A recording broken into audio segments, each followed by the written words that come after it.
Sa ating mundong ginagalawan ay talagang may mga masasamang nilalang na gustong umabuso at pumatay sa mga ordinaryong tao. Kinakailangan nating umiwas at sugpuin ang mga uri ng kampo ng kadiliman upang magkaroon ng mapayapang pamumuhay. Magandang araw po sa inyo, Sir Reggie, at sa mga nakikinig dito sa YouTube channel. Ako po si Elmo na mula sa baryo ng Solomon.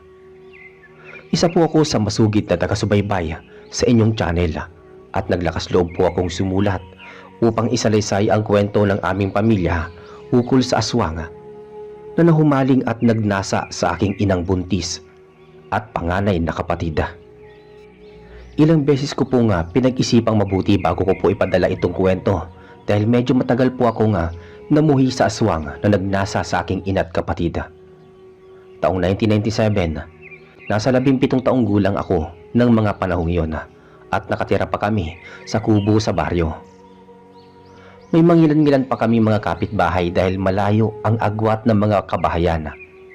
Hindi na ako nakatapos sa sekundarya dahil maaga akong tumulong sa paghahanap buhay sa aking ama. Wala pa sa isip ko ang magkaroon ng nobya sa hirap ng buhay. Kahit panay ang payo ng kaibigan ko na manligaw ako ng mga nirereto nila sa akin. Wala akong panahong sumakit ang ulo ko sa relasyon. Magastos din ang manligaw at aksaya sa oras. Mas gugustuhin ko pang kumita ng pera upang may makain ng aking pamilya sa araw-araw. Isa pa, kapag nakabuntis ako ay siguradong mas malaki ang magagastos ko, lalo na at wala akong ipong pera. Pinagpaplanuhan ang pakikipagrelasyon pati ang pagpapamilya, kaya hindi dapat madaliin. Samantalang ang panganay kong kapatid na si Ate Pilar ay maswerteng nakatapos sa sekundarya, ngunit hindi na rin siya nakapagpatuloy ng pag-aaral sa kolehiyo dahil na rin sa hirap ng buhay. At saka mas makakabuti kung kikita ng pera kaysa bunuin ang ilang taon sa pag-aaral. Mahal din ang pagpasok sa universidad sa kolehiyo at hindi kakayanin ng mga magulang ko ang gastos. Nagtrabaho siya sa syudad sa pabrika ng mga damit at umuwi sa baryo tuwing nakakaisip siyang magbakasyon. Likas na mapagtiwala at palakaibigan ang aking ama, kaya naman kahit malayo ang aming bahay ay maraming bisita ang dumadayo sa aming bahay at nakikipag-inuman sa kanya.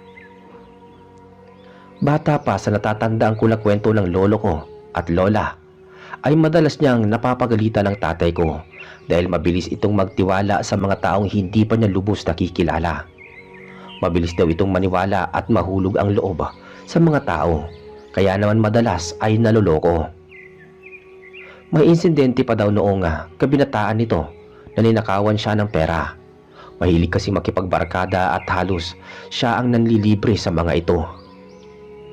Pero nagbago ang lahat noong magsimula siyang makapag-asawa. Umiwas na siya sa palagiang pag-iinom at paggala kasama ang mga kaibigan. Napag-isip-isip niyang tumigil sa mga dating pinagkakabalahan at bawasan ang oras sa pakikipagbarkada. Subalit bumalik na naman ang kanyang pag-uugali noong lumaki na kaming magkakapatid. Naghahanap buhay siya sa bukid at marami siyang mga kasamang magsasaka na mga pamilyado, kaya naman magkakasundo sila at mukhang may pagkakatulad ang mga interes sa buhay. Mabait at nakakatulong sa gawain sa bukid ang mga kasamahan niya. Kaya naman malugod namin silang pinagsisilbihang mag-iina sa aming bahay at kung minsan ay inaabot pa sila ng hating gabi sa pakikipag-inuman. Kaya naman halos napupuyat kami sa pag-aabyad sa kanila. Kung minsan nga ay napupuno na din ang nanay ko kapag gabi-gabi silang nagiinuman.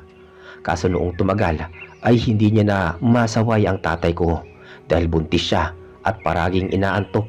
Kaya naman ako ang naiiwang magligpit ng mga pinag-inuman. Mabuti na lang at nagtelegrama ang kapatid ko. Balak na daw muna niyang umuwi sa baryo para makapagpahinga dahil pagod na daw siya sa pagtatrabaho sa pabrika. Natuwa ko dahil may makakatuwang nako sa pagliligpit at pag-aayos sa aming bahay sa tuwing may inumang nagaganap. Umuwi noong mga panahong yon si Ate Pilara at kita ko na lalo siyang gumanda at sumeksi sa syudad. Dagdag pa na pumuti siya at lalong kuminis ang balat, kaya naman hanggang tingin na lang ang mga kabinataan sa kanya. Medyo masungit at suplada ang kapatid ko. Sa pagkakaalam ko, may nanligaw sa kanyang 3 kaklase niya. Doon yun sa sekundarya noon, kaso binasted niya at wala siyang gusto saka pag-aaral ang nasa isip niya. Kaya simula noon ay wala na siyang tinatanggap na manliligaw sa aming bahay. Wala na rin makapagtangkang manligaw o magparamdam sa kanya. Mapili siya sa mga nagiging kaibigang lalaki sa aming baryo. Mature siyang mag-isip at wala siyang nobyo dahil trabaho at pagkakakitaan ang nasa isip niya. Kung minsan ay napagsasabihan din niya si tatay na halos gabi-gabi nitong pagsasama ng barkada sa magsasaka sa aming bahay para makipag-inuman. Buwelta naman ang tatay ko na hayaan na siya dahil kasiyahan niya iyon sa buhay. Wala naman daw siyang ibang bisyo at hindi nang bababae. Hindi raw nagwawaldas ng pera. Napapabuntong hininga na lamang ang kapatid ko. Kahit ilang beses niya nang pinagsabihan ng tatay ko ay walang epekto. Mas magaling pa itong mga tuwiran sa kanya. May pagkakataon pa nga noong hindi pa buntis ang nanay ko na pinapalayas niya ang tatay ko sa aming bahay dahil inuuna pa nitong makipag-inuman kaysa magpatuloy sa aming mag-iina. Mabuti na lang at nagkasundo sila, kung hindi ay baka nakatulog siya sa labas ng aming bahay. Naalala ko na sumapit ang kaarawan ng tatay ko at eksaktong malaki ang sahod niya. Nagpaluto siya sa amin ng maraming putahe at pulutan at may darating siyang mga kasamahang magsasaka. Lahat halos ng mga kasamahan niyang magsasaka ay inimbita niya. Nag-umpisa silang mag-inuman noong bandang 8:00 ng gabi. Nagawa pa akong patagayan ng tatay ko pero hindi ako nagpakalasing. Kaunti lamang ang ininom ko at mabilis din akong umalis sa mesa dahil nagluluto ako ng pulutan. Pagod na din ang nanay ko. Hindi siya pwedeng magpuyat dahil buntis siya kaso naiirita na siya sa ingay ng mga lasenggong magsasaka kaya binulyawan niya ang mga kalalakihan sa sobrang inis. Sa takot ng mga magsasaka ay maaga silang nagsipagpaalam kay Tatay Paing at hindi na nakipag-inom pa. Iyon ang unang pagkakataong nagalit ang nanay ko sa mga kapwa magsasaka ni Tatay Paing. Hindi rin makapagsalita ang tatay ko sa takot sa nanay ko. Tumulong siya sa pagliligpit ng mga pinag-inuman. Kami mag-ama ang magkatuwang at nawala ang kalasingan niya habang pumasok sa walang kaimik-imik ang nanay ko. Sa mga sumunod na araw ay hindi na ulit nasundan ang pag-iinom sa bahay namin. Kaso lumipas ang ilang araw ay nag-umpisa na namang mag-imbita ang tatay ko. Nagpalamig lang pala sila para kumalma ang nanay ko. Ipagpapatuloy pa rin pala ng tatay ko ang kahiligan niya. Isang gabi, may dumating na 5 kasamahang magsasaka ang aking ama. Medyo nasurpresa ako dahil merong isang lalaki ang naiiba sa kanila. May katangkaran ito, mistiso, gwapo, at may kabataan. Kung iisipin hindi ito mukhang magsasaka dahil kutis mayaman. Pinakilala ni Tatay Paing sa aming mag-iina, si Fidelino, na bago niyang kasamahang magsasaka. Isa pala itong dayo sa aming lugar at nakatira sa may gawing kuprahan sa paanan ng bundok. Pinupuri siya ng tatay ko dahil sa kasipagan at pagiging matyaga. Biniro pa niya ito na sobrang abala nito sa pagtatrabaho mukhang wala na itong panahon na maligawan o manligaw ng babae. Napalingon ang tatay ko kay Ate Pilar na noon ay kakatapos lamang maglapag ng pulutan sa mesa. Balak pa niyang ireto ito kay Fidelino. Hindi naman daw magkalayo ang kanilang mga edad, kaso pasimpleng napasimangot si Ate Pilar. Pagkatapos ay mabilis siyang tumalikod kay tatay at Fidelino. Napahalakhak na lamang ang tatay ko at sinabi niya kay Fidelino na wag na munang intindihin si Ate Pilar dahil may pagkamasungit ito. Medyo maganda ang mood ni nanay, hindi kasi siya nagluto. Kung hindi kami ni Ate Pilar at hindi siya masyadong pagod pero panay ang pagtingin-tingin niya sa aming magkapatid at patulong-tulong siya sa paglalagay sa mesa ng mga pulutan. Pinagluto pa namin ni Ate Pilar ang mga nagiinuman ng adobong kambing at ginataang bayawak. Aliw na aliw silang nagbobolahan habang tumutungga ng gin bilog. Panay mga asaran at bulahan ang mga pinag-uusapan nila. Nag-i-English pa nga ang isa sa kanila, halatang may tama na rin ang alak. Pero sarap na sarap sila sa mga luto. Mungkahi pa ng magsasaka na mag-asawa na daw si Ate Pilar dahil masarap daw siyang magluto. Napahalakhak na lang ang tatay ko. Natatawa na lang ako sa isang tabi habang nakikinig sa kwentuhan nila. Kumakanta pa ang isang magsasaka. Napamali-mali ang lyrics ng kanta. Nabubulol dahil lasing na. May napagkwentuhan sila na di umano ay mayroong aswang na gumagala sa aming lugar at karamihan daw ng nabibiktima ay mga magagandang babae, halos mga dalaga. May natatagpuan daw sa ilog sa Sapa at maging sa tabing dagat na mga walang tapis at nakalabas ang mga laman loob. Noong mga nakaraang linggo daw ay napatay ang anak ng kumpare ni Tatay Paeng na si Kahulyan. Lara daw ang pangalan nito, pero Tisay ang tawag dahil sobrang puti. Palapor sila na ang balat nito at meron itong nobyo buhat sa syudad. Ginabi daw ito sa labas ng bahay at hindi na nakauwi. Kaya nag-alala ang kanyang mga magulang at humingi ng tulong sa kapitan. Hinanap nila si Tisay. May dala pa silang mga sulo at nagimbal sila pagkakita na may bangkay ng isang babaeng hubad ang buong katawan at may malalim na sugat sa buong katawan. May malaking hiwa ito sa dibdib at butas ang buong tiyan. Nakalabas ang kanyang laman loob at nilalangaw ang bangkay. Mukhang hindi ito ginaasa, hindi nawasak ang pagkababae nito. Espekulasyon ng mga tao ay manyakis ang aswang na pumatay dito. Napatawa si Fidelino at sinabing porket hubad ang nabibiktima ay manyakis na ang sospek. Nangatwira ng isa sa kanila at nakipagtalo kay Fidelino. Akala ko ay magkakagulo sila. Mabuti na lang at nagbago ng tatay ko ng paksang pinag-uusapan nila. Nagtagal ang kanilang inuman na pasado alauna. Talagang sinulit nila ang pagkakataong maganda ang timpla ng nanay ko. Kaso naiinis din ako.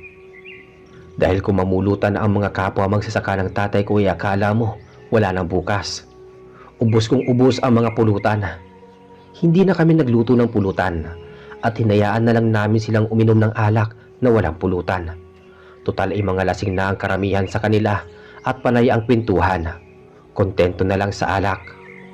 Maya-maya dahil sa kalasingan, isa-isa na silang nagpaalam. Hanggang sa ang matira na lang ay si Fidelino na mukhang hindi pa nalalasing. Patuloy lamang ang kanilang pag-uusap kahit wala na silang iniinom na alak. Maya-maya ay saglit na nagpaalam si Tatay Paeng kay Fidelino at magtutungo muna siya sa palikuran dahil tinatawag siya ng kalikasan. Medyo namumula at paika-ika na din lumakad si Tatay Paeng dulot ng kalasingan. Pero maayos pa rin siyang nakakarating sa palikuran kaya hindi ko na siya inalalayan. Balak ko na sanang pumasok sa may silid tulugan dahil antok na ako. Pagod at masakit na ang katawan ko sa kakaluto ng mga pulutan. Kaso inasulyapan ko at napasulyap ako sa bahaging kusina. Nakita ko na naguhugas siya ng mga platito at mga baso. Nakasuot siya ng duster at litaw na litaw ang kaputian. Si ate ko yun. Kita ko kung gaano ka-sexy ang kapatid ko. Mabuti na lang at wala na ang mga lasenggong magsasaka. Kung nakita nila si Ate Pilar, baka na demonyo ang kanilang pag-iisip. Napabaling ako sa gawing kinaroroonan ni Fidelino at nakita ko siyang titig na titig kay Ate Pilar na tila mayroong mali siya. Pinagmamasdan niya ito mula ulo hanggang paa at tila napapangiti pa siya na parang may nabubuong pantasya sa isip niya. Hindi ako natutuwa, mukhang may masamang mangyayari. Tumayo siya papalapit sa kapatid ko at palagay ko ay balak niya itong hawakan. Medyo kinabahan ako at naisip ko na manyaki si Fidelino at baka kung anong masamang gawin niya sa kapatid ko, lalo pat may alak sa kanyang katawan. Balak ko na sana siyang sigawan at pigilan, kaso inarinig ko ang boses ni Nanay Esme mula sa sala at inutusan niya ako na tumulong kay Ate Pilar sa pagliligpit ng mga pinag-inuman. Paglingon ko ay nasa likuran na pala ang nanay ko. Lumalakad siya, pasulong at tumulong kay Ate Pilar sa paghuhugas sa lababo. Lalapit sana ako sa kanilang dalawa nang biglang Hawakan ni Fidelino at himas-himasin ang tiyan ng nanay ko. Nasorpresa siya at tinanggal ang pagkakahawak ng kamay nito sa kanyang tiyan. Tumingin ng masama ang nanay ko kay Fidelino. Napangisi si Fidelino at humingi ng paumanhin. Tinanong niya kung ilang buwan na daw ang tiyan niya. Para daw napakalaki ng tiyan nito at mukhang malapit ng manganak. Sa puntong yon ay hindi ko na natiis na makitang mukhang minamanyak niya ang aking ina. Kinuha ko sa kaluban ang itak ng tatay ko na nakasabit sa pako sa may dingding at matapang akong nagtungo sa may lababo. Ibinasiwas ko ang itak at nagulat silang lahat. Hindi ko alam kung saan nanggagaling ang katapangan ko noong oras na yon. Binalaan ko si Fidelino na tumigil sa pagtatanong at paghawak sa tiyan ng nanay ko at baka mausog ito. Wala man lang siyang hininging permiso sa paghimas niya sa tiyan ng aking ina. Basta na lang siyang humawak. Hindi yun magandang pag-uugali ng isang dayuhang katulad niya. Hindi siya kaagad nakapagsalita hanggang sa narinig ko ang paglapit na yabag. Noong mapansin ko na paparating ang aking ama, ay tinago ko ang itak. Maya-maya ay ngumiti si Fidelino at magalang na nagpaalam sa aking ama dahil malapit na daw mag-umaga. Nagpasalamat ang tatay ko sa matagal nitong pamamalagi sa aming bahay bilang pakikisama at nagawa pa nitong ihatid siya sa labas ng bahay kahit pasuray-suray na at mukhang lasing na lasing talaga. Matapos ang lahat ng kaganapan ay ako na ang nagkusang magligpit ng mga pinag-inuman at minabuti ng nanay ko na alalayan ang tatay ko sa pagpunta sa silid tulugan. Hindi ko na nagawang makipag-usap sa nanay ko at hindi ko na rin naisumbong ang kabastosang ginawa ni Fidelino kay Nanay Ismay at Ate Pilar. Plano ko na kapag nawala ang kalasingan ng tatay ko ay sa umaga isusumbong ko ang lahat ng mga ginawa ni Fidelino. At kung maaari ay pagpakaisapan ko siya nga huwag na itong papasukin sa aming bahay dahil masama ang kutob ko sa kanya. Malapit nang sumikat ang araw nang makatapos ako sa paghuhugas at pagliligpit ng mga pinagkainan. Pagkalapat ng likod ko sa kama ay doon ko palang naramdaman ang pagod at antok, subalit hindi ko magawang ipikit ang mga mata ko dahil nararamdaman ko na parang may nakatingin sa akin. Napasulyap ako sa dingding at nakita ko ang isang maliit na siwang kung saan nakakita ko ng isang malaking nakamulagang nanlilisik na mga mata. Nilukuban ako ng hilakbot at nawala ang aking antok. Bahagya akong lumapit sa siwang, subalit biglang nawala ang nakasilip na mata at mukhang lumipat ito ng pwesto. May narinig akong mga yabag ng mga paa na nagmamadaling naglalakad. Lumabas ako ng silid at narinig ko ang mga yabag na paa patungo sa silid ni Ate Pilar. Nagtungo ako sa kusina at kinuha ko ang itak ng tatay ko. Nagawa ko din na dumakot ng asin dahil nakatitiyak ako na aswang ang sumilip sa siwang ng dingding. Lumakad ako papunta sa silid ni Ate Pilar. Kumatok ako sa pinto at pabulong ko siyang tinawag. Subalit binuksan ko ang pinto at wala siya sa loob. Dumiretso ako sa may gawing sala, pati sa kusina ay wala ang presensya niya. Naisipan ko magtungo sa likod ng bahay at alamin kung nandoon siya sa may palikuran. Lumabas ako at nagtungo sa may labas ng palikuran. Laking gulat ko na may napansing taong nakaluhod at panay ang pagsilip sa siwang ng maliit na siwang, halatang nambuboso. Sumigaw ako at hinagisan ng asin ang taong naninilip. Pagkatapos ay tinawag ko si Ate Pilar at pabilis siyang tumugon sa akin. Napasigaw ang taong naninilip na para bang nasaktan, pagkatapos ay dali-dali itong kumaripas ng takbo sa may gawing talahiban. Hindi ko na ito naabutan at hindi ko rin nakilala dahil medyo madilim. Sa may gawing talahiban, hustong lumabas sa palikuran si Ate Pilar at tinanong niya kung bakit ko siya tinatawag. Sinabi ko sa kanyang may manyakis na naninilip sa kanya sa loob. Nabahala si Ate Pilar kaya naisipan na naming bumalik kaagad sa loob ng bahay. Pagkabalik namin sa bahay ay sinarado ko na mabuti ang pinto. At napagpasyahan ko na matulog sa silid ng kapatid ko para mabantayan ko siya sa magdamag at baka bumalik ang taong nanilip sa kanya sa palikuran at magawa pa siya nitong silipin sa kanyang silid tulugan. Meron pang maliit na siwang noon sa kanyang kwarto, kaya maaaring may sumilip na ibang tao. Maya't maya akong nagigising at sinisiyasat ang dingding, gayon din ang bahaging silong, at nagpasalamat naman ako na wala akong nakitang mga matang nakasilip. Inabot na ako ng umaga na kulang ang tulog. Pupungas-pungas akong lumabas sa silid at inabutan ko na kakatapos lang magkape ng tatay ko. Samantalang nagsasampay ng mga damit na nilabhan ang nanay ko sa labas ng bahay. Kaya pa naman niyang gumawa ng mga gawaing bahay kahit medyo nakaumbok na ang kanyang tiyan. Nabungaran ko ang tatay ko at isinumbong ko sa kanya ang lahat ng ginawa ni Fidelino. May hinala pa ako na siya ang nanilip kay Ate Pilar sa palikuran. Subalit laking gulat ko na hindi naniwala sa akin si Tatay Paeng. Pinayuhan niya ako na huwag basta-basta magbibintang sa ibang tao. Wala na akong matibay na ebidensya. Mabait na tao si Fidelino at malaki daw ang respeto nito sa kanya. Hindi daw nito magagawang gumawa ng kahalayan sa aking ina at kapatid. Tumahimik na lamang ako sa isang tabi pagkatapos iyon ay kinuha ng tatay ko ang kanyang sisidlan at nagpaalam sa akin patungo sa bukid. Hindi ako makapaniwalang hindi siya naniniwala sa akin. Naisip ko na baka aswang si Fidelino. Simula noong hawakan niya ang tiyan ng nanay ko, ay humilab-hilab na ito. Aswang lang naman ang kayang gumawa nun.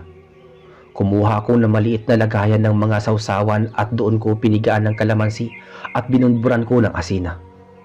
Pagkapasok ng nanay ko ay nakita niyang inilagay ko ang lagayan ng sausawan sa lamesa. Napakunot noo siya at tinanong niya kung para saan iyon, at agad ko naman siyang sinagot na naghahanda ako ng kalamansi at asin upang malaman kung sino ang kainuman ni Tatay Paeng na aswang. Hindi ko pinaalam kay Nanay Esme pero malakas ang kutob ko na kasamahang magsasaka ni Tatay Paeng ang sumilip sa siwang sa dingding ng kwarto ko at nanilip kay Ate Pilar.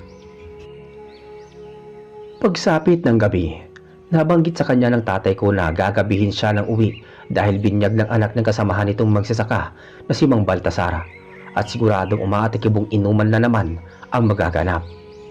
Eksaktong lumabas sa kwarto si Ate Pilar. Tinanong ko siya kung naglakas loob siyang magsumbong kay Tatay Paeng ukol sa paghimas ni Fidela sa tiyan ni Nanay Esme. Ayon sa kanya ay nagbabaka sakali siyang magsumbong noong pagkagising niya, subalit hindi rin naniwala si Tatay Paeng at nagawa pa siyang masermonan nito. Pinilit-pilit pa nga siyang huwag magsungit dito at balak pang ireto sa kanya si Fidelino, kaso wala naman siyang gusto rito at hindi siya interesado. Hindi pa rin ako nawalan ng pag-asa. Gagawa ko ng paraan upang paniwalaan ako ng aking ama at may pabatid din sa mga opisyal ng barangay ang kamuntik ng pagmamanyak ni Fidelino sa aking ina at kapatid. Samantala, inutusan ako ni Nanay Esme at may pinakuha siya sa akin na isang basong tubig mula sa kusina. Kumuha ako at agad na dumiretso sa silid tulugan ni Nanay Esme at iniabot ang isang basong tubig.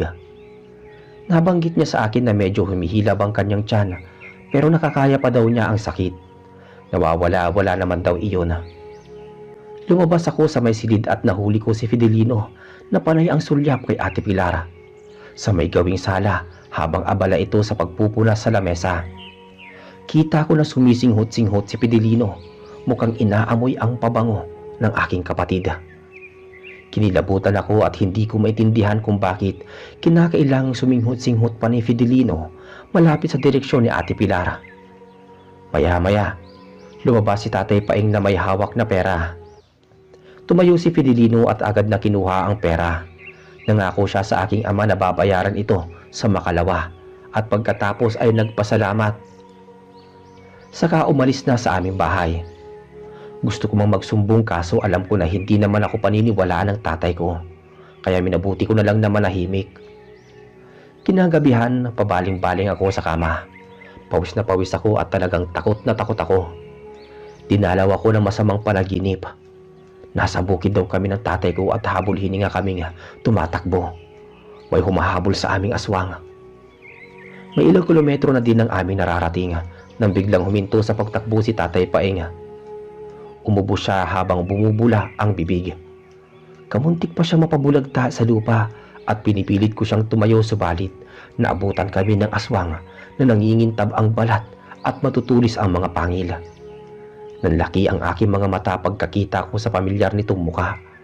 Siya si Fidelino at papalapit siya ng papalapit sa amin para kainin kami mag-ama.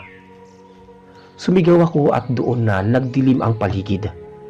Pagbalikwas ko sa kama, humihingal ako na tila nalulunod sa tubig. Malakas ang pintig ng puso ko at nanunuot sa mga balahibo ko ang matinding kilabot. Hanggang sa panaginip ay nakikita ko si Fidelino. Talagang masama na ang hinala ko sa kanya. Ilang minuto pa ang lumipas bago ako nahimasmasan, pero hindi ako kaagad nakatulog dahil sa pag-aalala na mapapanaginipan ko na naman siya.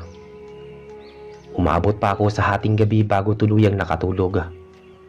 Kinabukasan sumakit na naman ang tiyan ni Nanay Isme at kinuha ni Ate Pilar ang pampahid nitong mainit na lana para mawala ang sakit. Sobrang sakit ng tiyan ng nanay ko. Hindi yun katulad noong mga nakaraang araw. Eksakto pa na nasa bukid ang tatay ko at nagtatrabaho. Masama na naman ang kutob ko at saka may naaamoy akong masangsang na amoy sa paligid. Nakakasuka ang amoy, tila may nabubulok na laman na may halong amoy ng balat ng kalabaw na hindi ko mapaliwanag. Alam ko kung saan iyon nagmumula. Tumingin ako sa bawat sulok ng bahay, subalit wala akong makitang patay na daga o anumang insekto. Hanggang sa mapatingin ako sa silong at may nakita akong mapupulang mga mata. Hinagisan ko ng asin ang gawing silong, ngunit mabilis na nakatakbo ang nilalang. Nainis ako dahil hindi ko natamaan ang nilalang sa may silong. Kumaripas ako ng takbo palabas ng bahay upang maabutan ang nilalang na yun. Kaya lang ay nabigo ako. May isang lalaking lumundag sa may kakahuyan at bigla na lang naglaho. Pakiramdam ko ay aswang ang nilalang at hindi lamang kapatid ko ang pinupuntirya nito. Kung hindi ang nanay kong buntis din. Lumakas ang hinala ko kay Fidelino. Siya lamang ang may lakas ng loob na gawin iyon sa aking ina.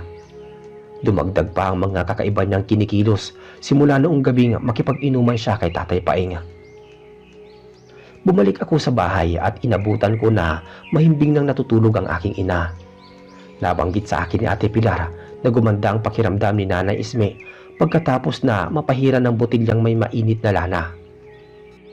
Ipinagtapat ko kay Ate Pilar na mayroong aswang sa silong at kamuntik ko na itong mahuli, kaso mabilis itong nakatakas. Sinabihan ko siya na maging alerto sa pagsapit ng gabi, lalo pat ang aming ama ay wala. Sa buong maghapon ay inobserbahan naming mabuti si Nanay Isme, pero hindi na humilab ang kanyang tiyan. Sumapit ang gabi, naghanda kami ng simpleng ulam. Hindi pa rin umuwi si Tatay Paeng. Nagsalo-salo kami mag-ina at nagkwentuhan.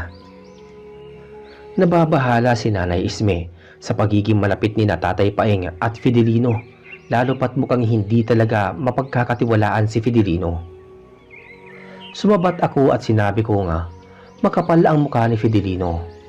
Nagawa pa niyang mangutang sa aking ama para naabuso na ang kabaitan niya. Kung ako lang ang masusunod, hindi ko na papapasukin at tatanggapin sa aming bahay si Fidelino. Maya-maya ay naubos na namin ang mga pagkain sa aming mga plato. Nagulat kaming mag-iina nang may malalakas na katok sa pinto.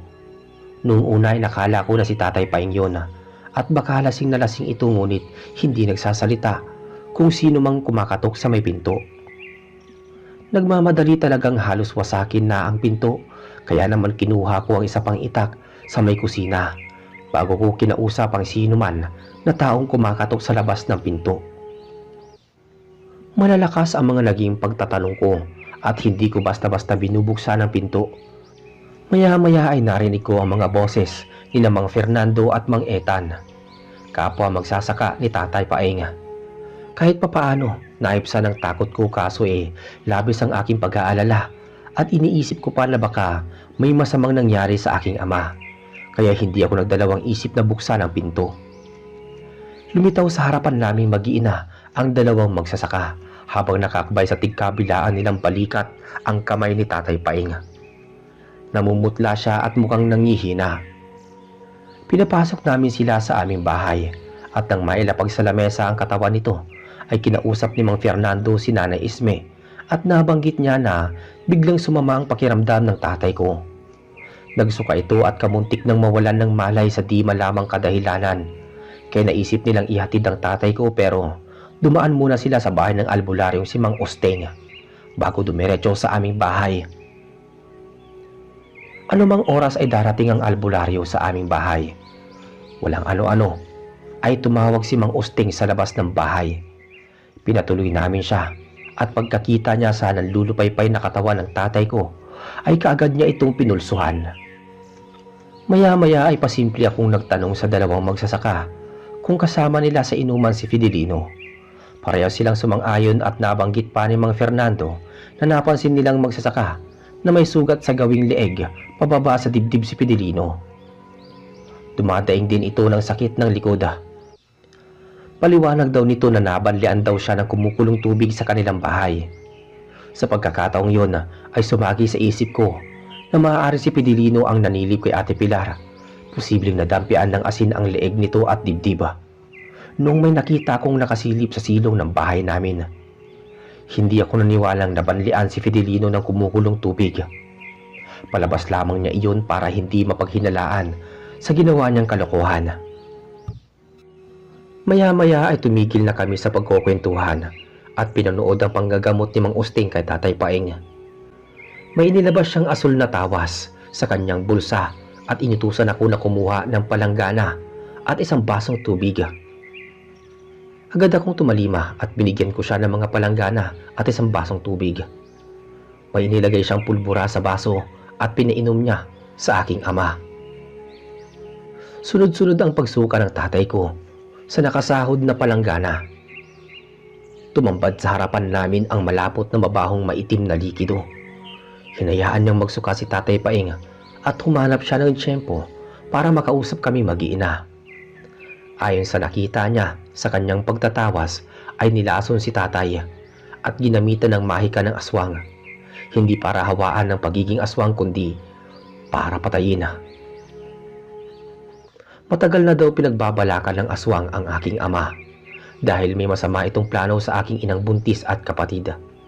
Mabango at katakam-takam daw ang amoy ng buntis sa mga aswang.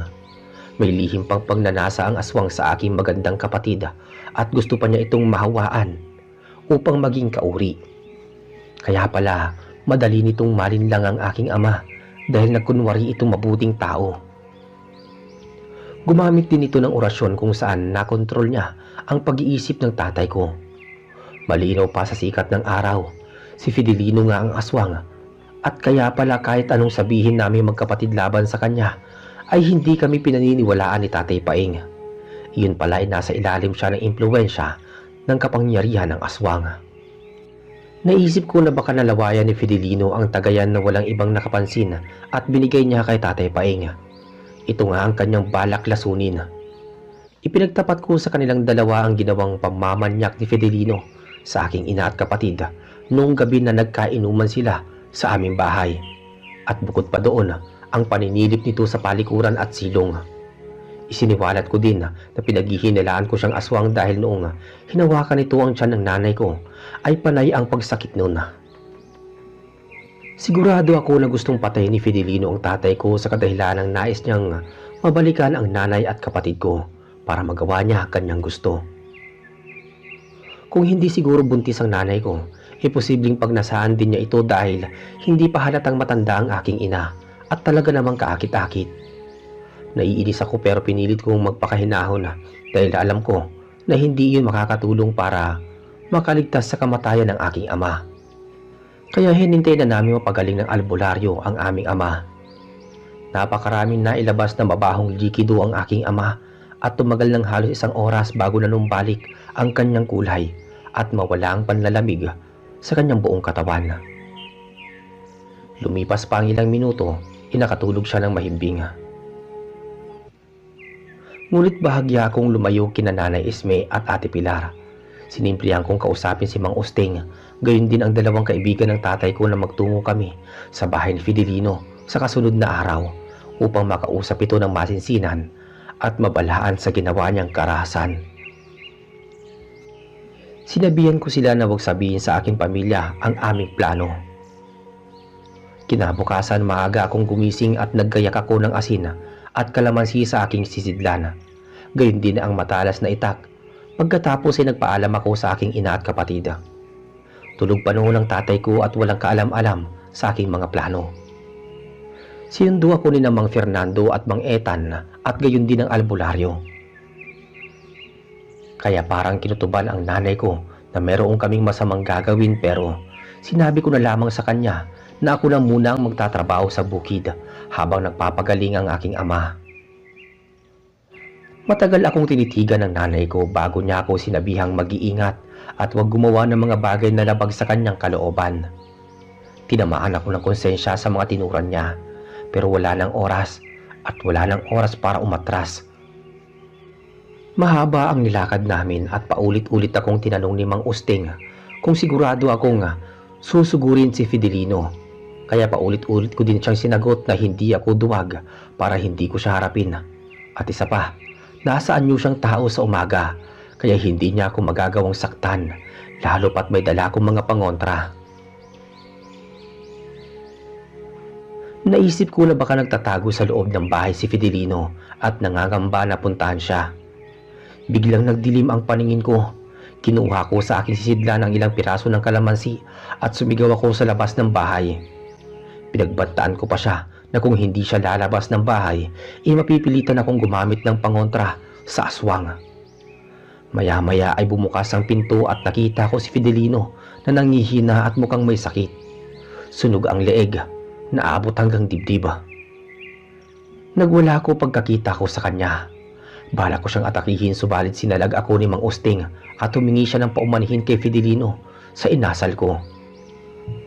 At pinaliwanag niya na dala ng galit ng bugso ng damdamin, kaya nasasabi ko iyon. Nakita ko ang mga luha sa mga mata ni Fidelino at bigla siyang humingi ng tawad sa akin. Sana daw ay wag ko na siyang patayin. Doon ay bigla akong natauhan at naisip ko na hindi ako dapat gumawa ng dahas, lalo na at nasa teritoryo niya ako. Nagbaba ko ng boses at pabilis na humingi ng paumanhin sa mga kapangasan ng ugali ko.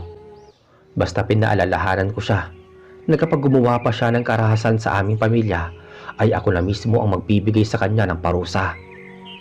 Kung maaari, itigilan niya na ang tatay ko at wag na kaming pakikialaman. Tumango siya at nangako na hindi na kami gagambalay mag-anak, alang-alang sa kaligtasan ng kanyang buhay.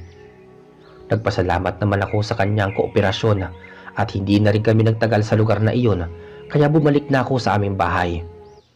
Kahit papaano, nakahinga ako ng maluwag. Pagkakita ko sa tatay ko, napansin ko na mukha pa siyang nangihina, pero magaling na siya kumpara sa nagdaang gabi. Tumayo siya at naglakad palapit sa akin. Tinanong ko siya kung kamusta na ang pakiramdam. At masaya naman siyang tumugon na nasa maayos na ang kondisyon niya. At kalakip nun ay niyakap niya ako ng mahigpit at humingi ng tawad sa nagawa niyang hindi paniniwala sa mga katarantaduhang ginawa ni Fidelino sa aking ina at kapatid. Masyado daw siyang nagpakakampante sa pagtitiwala sa iba at hindi niya kinestyon ang pagkatao nito. Kaya sa huli, nagsisi siya. Hindi ko na ininda ang paghingi niya ng tawad dahil ang mahalaga noon ay natauhan na siya sa kanyang pagkakamali at biktima din siya ng pag-aabuso ng aswang. Masaya ako dahil sa wakas ay nakaligtas na sa panganib ang tatay ko. Simula ng araw na yun ay hindi na nagawang araw-araw na mag-akit ng inom si Tatay Paing. Umuwi siya na naglalaan ng oras para makasama kami at hindi na rin siya nagpupuyat, kaya nakakabawi siya ng lakas at tuluyang gumaling sa iniindang sakit. Makalipas pa ang ilang araw ay narinig ko sa usap-usapan sa bukid na nagpaalam na si Fidelino sa mga kapwa magsasaka, at pagkatapos ng araw na yun ay bigla na lang siyang nawala at walang nakakaalam kung saan siya nagpunta. Lumipas pa ang ilang buwan may nagtapo ang bangkay sa isang bakanting lugar kung saan nakilala ang bangkay bilang si Fidelino. Nabali ang liig nito at maraming kalmot at sugat sa iba't ibang bahagi ng katawan. Para siyang sinaksak ng matutulis na bagay. May ilang residente na nakapagsabi na may nakakita ditong tindero ng kakanin na lumilibot sa buong bayan at sa ilang kabahayan. Nakita niya sa isang kakahuyan kung saan may nakatunggali itong lalaki na may hawak na sibat na kawayan. Posibleng nahuli ng lalaki na may pinapatay na hayop o tao si Fidelino, kaya inatake niya ito. Nilabanan siya ng lalaki at walang habas na pinagsasaksak gamit ang matutulis na kawayan upang mabigyan ng matinding leksyon. At meron pa daw dumating na ilang kalalakihan na may dalang sibat at tumulong sa lalaki. Matapos mapatay ay tumakas ang mga kalalakihan at noong kinaumagahan ay nakita ng mga residente ang bangkay ni Fidelino. Hindi nakilala ng nakasaksi kung sinong mga kalalakihan ang pumatay dito. Hindi na kailanman nahuli ang mga pumatay kay Fidelino pero simula noon naging matiwasay ang pamumuhay ng mga tao at wala nang pinangambahan na ang aking ina at kapatid sa mga kaibigan at kainuman ng tatay ko tuwing magkakasiyahan sila sa aming bahay. Si Fidelino lamang kasi ang dayuhan sa mga ito. Ngunit lumipas lamang ang ilang buwan ay may napabalita na namang aswang na dumudukot ng kadalagahan at kumakain ng kanilang mga puso at atay. Kamuntik nang madagit noon si Ate Pilar noong abutan siya ng gabi at masiraan ng sinasakyang tricycle. May umaaligid na aswang sa kanyang direksyon. Mabuti na lang at napadaan ang manliligaw niyang si Ivan kasama ang kaibigan niyang si Martin. Si Ivan ay naninirahan din sa baryo pero nagtatrabaho siya sa pabayuhan ng bigas. May ilang kilometro ang layo sa aming bahay. Hindi nakalapit ang aswang dahil may dalang mga buntot pagi at lana ang magkaibigan. Inihatid nila si Ate Pilar sa aming bahay at hindi nila ininda kung gaano man ito kalayo at kung abutin man sila ng umaga. Noong makarating sila sa aming bahay, ay inanyayahan namin silang magpalipas doon ng magdamag upang makapagpahinga sila at makaligtas sa anumang kapahamakan sa labas ng bahay. Subalit hindi pa rin nilubayan ng aswang ang kapatid ko. Kumalabog ang bubong ng aming bahay at maging sa dingding ay naririnig namin ang angin ng aswang. Hindi umalis ang manliligaw ng kapatid ko sa aming bahay. Pinaghampas ni na Martin at Ivan ang bubong gamit ang buntot pagi, samantalang nagtulong-tulong kami ng aming pamilya na sabuyan ng asin ng bawat sulok ng aming bahay. Makalipas ang ilang sandali ay tumahimik ang buong paligid. Tila na itaboy namin ang aswang, kaya naman nagbalak na kami magpahinga. Ngunit hindi rin kami nakatulong ng aking ama. Magdamag kami nagbantay upang makasigurado na talagang walang aswang sa paligid ng bahay. Sa kinaumagahan ay maagang nagpaalam ang magkaibigan. Nagpasalamat si Ate Pilar at lalo niyang hinangaan si Ivan sa ipinakita nitong katapangan at lakas ng loob na lumaban sa aswang para maprotektahan siya at malayo sa anumang masamang banta. Kaya noong matapos ang mainit na balita sa aswang, ay nagpasya na si Ate Pilar na sagutin si Ivan. Noong mga panahong yun nakapanganak na din ang aking ina, isang malusog na sanggol na babae. Muling napuno ng kasiyahan ang aming pamilya. Makatapos makapagpanganak, pinayuhan si Ate Pilar ng aking mga magulang na sa tamang edad na siya para magpasya na mabuhay at nararapat lamang na may magtanggol sa kanya dahil tumatanda na rin ang aming mga magulang. Kaya iniisip din nila ang magiging kinabukasan nito, gayon din ang kapalaran ko. Kaya hindi rin naman nagtagal ang kanilang pagiging magkasintahan. Lumipas ang ilang buwan ay nagpakasal sila sa simbahan sa bayan. Pansamantala silang nakatira kasama kami sa isang bahay habang nagpapagawa ng sariling bahay sa karatig namin. Hindi na bumalik sa syudad si Ate Pilar. Hindi nagtagal ay nagbunga din ang kanilang pagmamahalan at nabiyayaan sila ng dalawang malulusog na supling. Nagnegosyo ng pababuyan at pag-aalaga ng kambing si Ate Pilar habang may nagtatrabaho naman sa bayan, ito si Ivan. Nakaipon sila ng pera at bumukod sila pagkatapos na makapagpagawa ng bahay. Natuwa naman ako sa naging kapalaran ng kapatid ko kaya nagsumikap din akong makapaghanap buhay at nakatagpo din ako ng mapapangasawa na nakilala ko sa aming baryo. May malaking lupaing sakahang pagmamayari ang kanilang pamilya. Naging magkatuwang kami sa lahat ng bagay at hindi na rin naman nagtagal ay lumugar na din kami sa tahimik. Nagkaroon din kami ng 2 anak pero hindi kami nagpatayo ng bahay at pinalaki na lamang namin ang bahay ng aking mga magulang. Hindi na namin nagawang lumipat ng bahay upang makasama naman ang aking mga magulang pati ang aking bunsong kapatid. Katuwang namin mag-asawa sa pag-aalaga sa mga bata ang aking mga magulang. Mula sa karanasan namin mag-anak, masasabi ko nga, hindi talaga pwedeng pagkatiwalaan ang ibang mga dayuhan na nagbabait-baitan at mga oportunista. Naging aral sa aming mag-anak na huwag basta magtiwala sa kung sino man, lalo pat hindi namin kilala ang buong pagkatao at hindi pa namin nakakasama ng matagal. Hanggang dito na lamang po ang kwento ng aming pamilya. Nawa ay kinapulutan ninyo ng aral ang aming naging mga karanasan. Salamat po sa inyong pakikinig.